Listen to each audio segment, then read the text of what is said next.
Good evening, ladies and gentlemen. The politics of this country is actually becoming quite toxic. We are having what we call weekly maandamano. It started that we were having 1 day per week. But now it is as if that the leader of opposition want to have 3 days of maandamano of working days. And actually, Raila Amolo Odinga has actually come out to say that he is going to start having 5 to 7 days of maandamano maybe from next week. Why is this like so?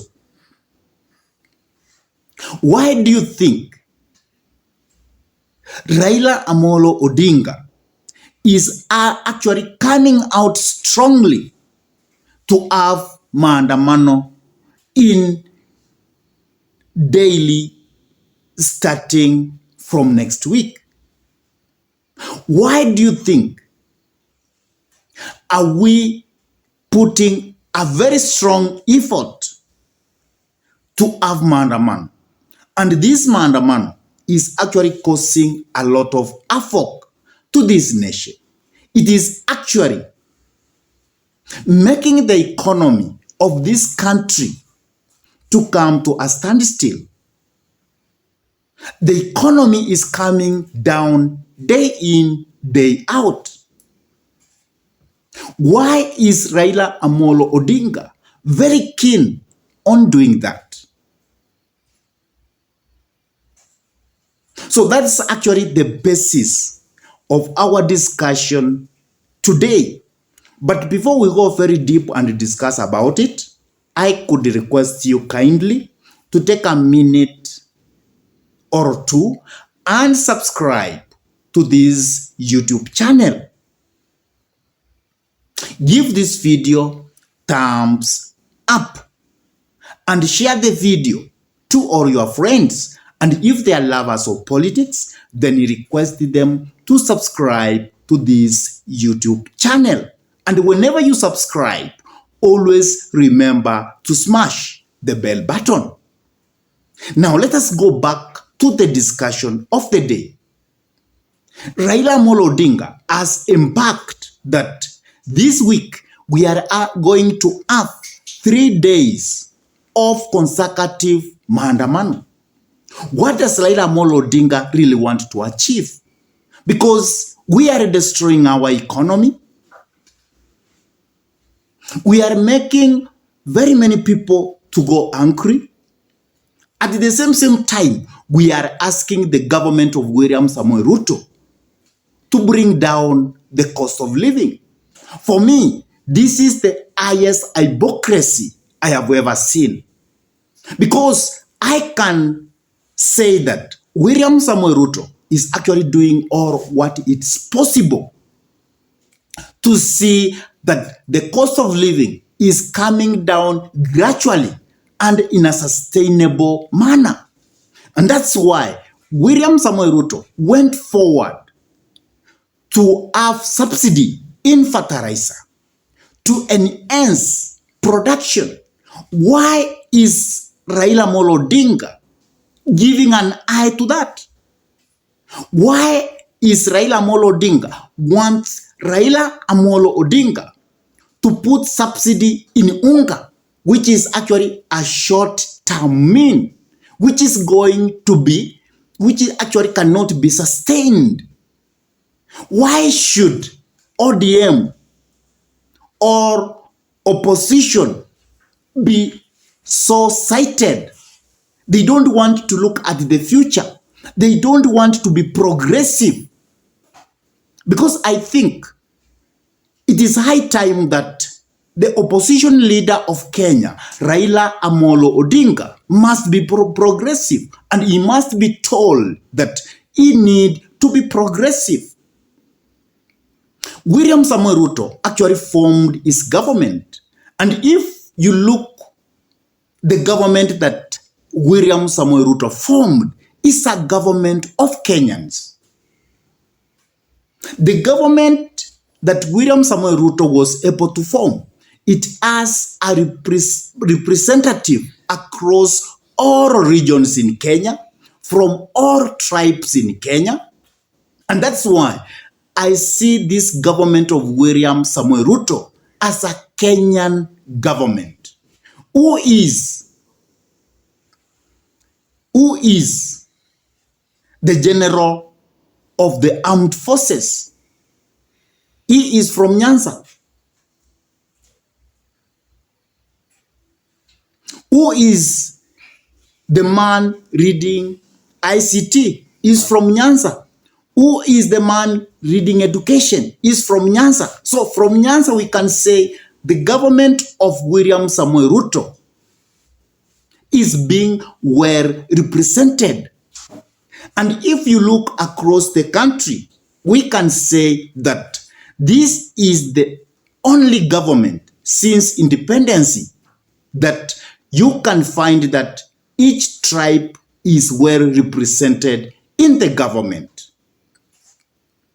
And William Samoei Ruto has come out in a very clear manner. He has told the nation that he is going to work with all elected members because he is the head of state.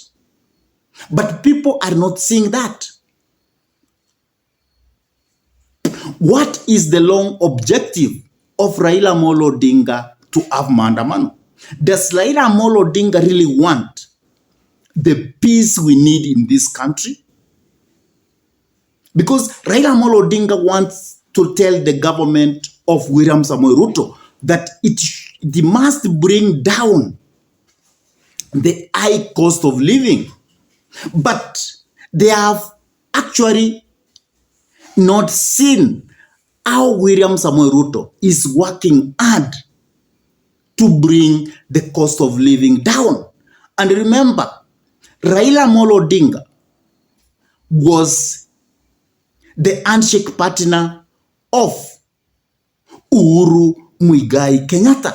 They are the people who have actually made Kenyans to be in this problem. They had to put subsidy on unga, which is unsustainable, instead of putting subsidy on the production of that unga. And now, Raila Amolo Odinga is telling Kenyans that we should pressurize William Samoei Ruto to bring the cost of living down. Yeah, that's good. But we cannot pressurize our government to a point which we know is not achievable, because William Samoei Ruto has come with well-planned strategies of lowering the cost of living in a very gradual way, but in a very sustainable way. So Raila Amolo Odinga must calm down and he must be realistic to this nation. He must actually give William Samoei Ruto, who is the president of this republic, time for him to perform. You cannot have a wife, you cannot marry, and even before 9 months, you want to see a baby. It is unachievable. So Raila Amolo Odinga must actually put his guards down. He must realize that this is Kenya. He must realize that the president must be given enough time to lower the cost of living. It is not about said and done. The president cannot say, let us lower this A, B, C, D, and it comes down. There are very many things which must be done gradually for the high cost of living to come down naturally. So I am requesting the leader of Azimio to be realistic. He must be realistic. The government of William Samoei Ruto has employed around 58,000 teachers. And those teachers are going to be paid. And that amount of money is actually coming to the Kenyan population. And is lowering what we call unemploymentness. Because we have very many youths who have not been employed. Does Raila Amolo Odinga appreciate that? And if we have to do that, Raila Amolo Odinga should not come up and say that the government of William Samoei Ruto must repeal the Finance Act.